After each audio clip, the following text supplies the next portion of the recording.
Très heureuse de vous retrouver, mesdames et messieurs, comme à l'accoutumée chaque dimanche pour la rétrospective de la semaine. Aujourd'hui, j'ai le plaisir de recevoir un jeune leader de la majorité présidentielle, un jeune leader du PPRD, comme ils aiment bien se nommer. Alors, très heureuse de vous recevoir, Yannick Gissoula. Vous dites jeune leader. Quelle signification donnez-vous à ce concept? Madame, les jeunes leaders sont des groupes de jeunes qui réfléchissent, qui veulent faire la politique autrement. Nous pensons que nous avons, nous tous en commun, un seul et unique pays, qui est la RDC. Et au-delà de nos clivages politiques, nous pensons qu'il faille que nous nous rassemblions pour l'intérêt général. C'est au fait un rassemblement citoyen qui vise à promouvoir les valeurs républicaines, et voilà pourquoi nous sommes regroupés au sein de cette structure, qui est une structure qui regroupe des jeunes de la majorité, de la société civile et ainsi que de l'opposition. Vous vous retrouvez ensemble. Qu'est-ce que vous avez en commun entre vous? C'est votre âge, c'est la jeunesse, ou un idéal, ou ce que vous avez en commun, c'est la République démocratique du Congo? Nous avons en commun beaucoup de choses. D'abord aussi, nous n'allons pas passer notre tranche d'âge. Nous sommes pour la plupart des jeunes. Et nous avons aussi en commun la République. Nous sommes tous Congolais et nous estimons qu'au-delà de nos clivages politiques, parce que devant la passion de servir le Congo, il n'existe pas de camp politique. Voilà pourquoi, par moment, même après nos débats, nous nous retrouvons, nous discutons, nous voulons faire de la politique autrement, nous voulons enlever cette façon de penser que lorsqu'on est de camps différents, il faudrait qu'on cultive la haine. Voilà pourquoi, par moment, nous avons le temps de nous voir, de discuter, de savoir où nous allons et d'enlever un peu cette guéguerre qui a toujours existé entre les différentes ligues des jeunes qui, au lieu de discuter, de débattre sur les idées, pensent qu'il faut que tout soit... sur les personnes. Que ce soit la guerre, que ce soit les biceps. Alors voilà pourquoi nous nous sommes regroupés au sein de cette structure des ligues de jeunes leaders pour permettre à ce que l'on élague un peu cette violence qui a caractérisé la vie politique. C'est vrai que vous dites que vous avez en commun la République démocratique du Congo, vous êtes jeune. Je voudrais bien voir, c'est vrai que les faits sont déjà passés, mais quand vous êtes jeune, est-ce que vous comprenez les actions de ces jeunes de la société civile ou de ces jeunes burkinabés qui sont venus chez nous pour partager leur expérience? Quel est votre point de vue par rapport à ça? Par rapport à ça, madame, j'estime que le moment n'était pas venu pour ce genre d'activité subversive sur notre territoire national.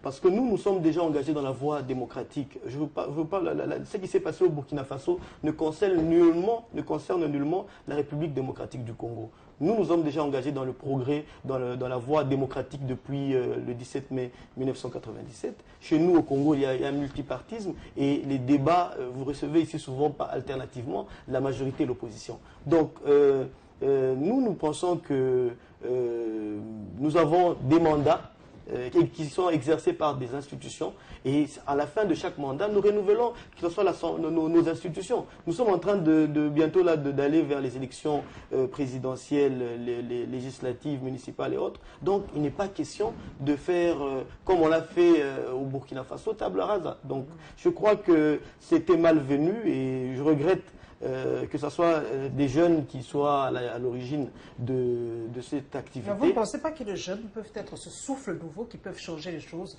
qui peuvent parfois faire basculer les destins? C'est par la voie des urnes qu'on peut basculer. Par la voie des urnes qu'on peut basculer le destin. Ce n'est pas par la violence, ce n'est pas en apprenant comment faire un cocktail, fabriquer un cocktail Molotov que l'on va faire basculer le destin. Nous avons des échéances importantes qui nous attendent en 2015 et en 2016.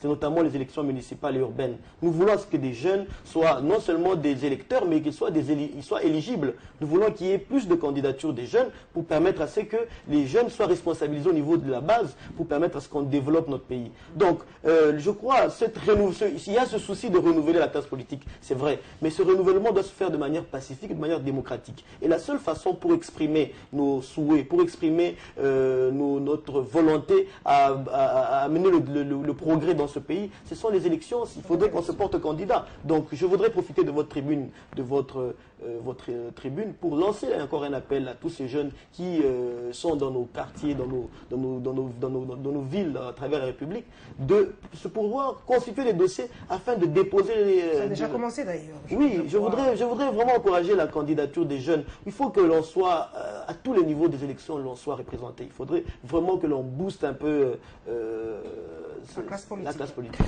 Voilà, nous ouvrons donc cette rétrospective, mesdames et messieurs, comme vous l'aurez sans nul doute deviné, sur le point de presse de Lambert Mende, porte-parole du gouvernement, qui, à travers ce dernier, nous donne la version officielle des sujets brûlants de l'heure. Et l'actualité qui continue à défrayer la chronique, c'est l'affaire Fosse commune de Maluku. Le gouvernement provincial de Kinshasa a réagi aussi. Suivant.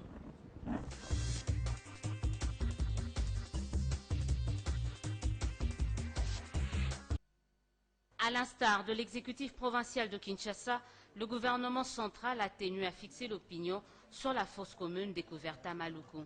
Pour Lambert Mende, la polémique autour de cette question relève, je cite, de la pure invention, de la routine, pour les Kinois, une banalité administrative. Le porte-parole du gouvernement en veut pour preuve les différents rapports du reste accessibles à tous. Tout est documenté et a obéi à la réglementation en la matière en vigueur au pays, renchérit-il.